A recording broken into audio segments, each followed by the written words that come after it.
The Galactic Senate's decision was unanimous. 847 species voted in favor, 0 against. Earth would be quarantined indefinitely, its solar system declared a forbidden zone. Humanity's crime? They had done the impossible. They had refused to choose a side in the galaxy's oldest conflict. Ambassador Elena Vasquez stood in the Grand Chamber of the Galactic Senate, watching as holographic displays showed species after species casting their votes. The Zephyrians with their crystalline bodies, the gas-dwelling Nebulons, the hive-minded Chronari, all united in their decision to isolate her people. "The motion passes," announced High Arbitrator Veltar, his forearms gesturing ceremoniously. "The species known as humanity shall be restricted to their birth system. No galactic trade, no technological exchange, no diplomatic contact. They have demonstrated themselves to be unpredictable." Elena had seen this coming. For 50 years, humanity had been members of the Galactic Federation, but they had never truly fit in. The galaxy was divided into two primary factions: the Order of Stability, which believed in rigid hierarchies and predetermined roles for each species, and the Chaos Alliance, which embraced constant change and evolutionary pressure through conflict. Every species had chosen one side or the other within decades of first contact. Every species except humans. "We don't see why we need to pick," President Sarah Kim had told the Federation Council 5 years ago. "Why can't we learn from both philosophies and forge our own path?" That statement had sent shockwaves through galactic politics. For 10,000 years, the two factions had maintained a careful balance, each incorporating new species into their philosophical framework. Humanity's refusal to conform threatened the very foundation of galactic civilization. The exile began immediately. Trade routes to Earth were severed. The quantum communication networks that connected humanity to the galactic internet were shut down.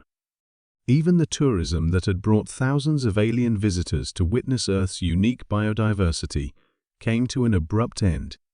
Dr. Marcus Chen, Director of Earth's Extraterrestrial Affairs, called an emergency meeting in Geneva. Representatives from every nation gathered in the underground bunker that had once served as humanity's first contact facility. "They've cut us off completely," Chen announced to the somber crowd. "No technology transfers, no medical advances, no access to the galactic database. They expect us to stagnate and eventually beg for readmission on their terms." "So what do we do?" asked Minister Sarah Okafor from the African Federation. "We've become dependent on galactic resources. Our space program, our medical research, our energy systems, half of our infrastructure relies on alien technology." Chen smiled grimly. "We do what humanity has always done when faced with isolation. We innovate." The next 10 years became known as the Great Adaptation. Humanity poured every resource into reverse engineering the alien technology they had been using. What they discovered shocked even themselves. Most galactic species had become so specialized that they had forgotten how to truly innovate. They traded technologies rather than developing them, each species focusing on their single area of expertise. Humans, however, had been generalists throughout their entire evolutionary history. Dr. Lisa Park, a xenobiologist turned engineer, made the first breakthrough when she realized that Zephyrian crystal technology could be grown using Earth-based silicon compounds and human manufacturing techniques. The result was more efficient than the original. Meanwhile, Captain Ahmed Hassan led Project Horizon, humanity's secret attempt to develop faster-than-light travel without relying on galactic infrastructure. By studying the mathematical principles behind alien jump drives and combining them with human theoretical physics, his team achieved something unprecedented. They created a drive system that was 300% more efficient than standard galactic technology.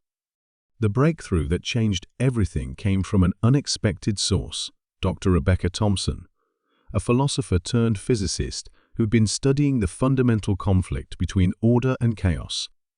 She realized that both factions were missing a crucial element: adaptation. Order provides stability, but prevents growth, she explained to the Global Council. Chaos provides change, but lacks direction. Humans naturally balance both. We create stable structures that can adapt and evolve. That's what they fear. Thomson's insight led to the development of adaptive architecture technology that could reconfigure itself based on environmental needs while maintaining core functionality. Ships that could reshape themselves for different missions. Habitats that could evolve with their inhabitants. Weapons systems that learned and adapted to new threats.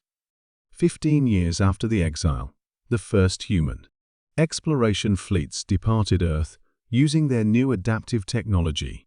They didn't seek permission or announce their intentions. They simply left, heading for the unexplored regions beyond galactic territory. What they found changed the course of galactic history. In the void between spiral arms, humanity discovered the remnants: ancient structures left by a civilization that had vanished millions of years ago. These weren't ruins, they were active installations, waiting for someone with the right combination of order and chaos to activate them.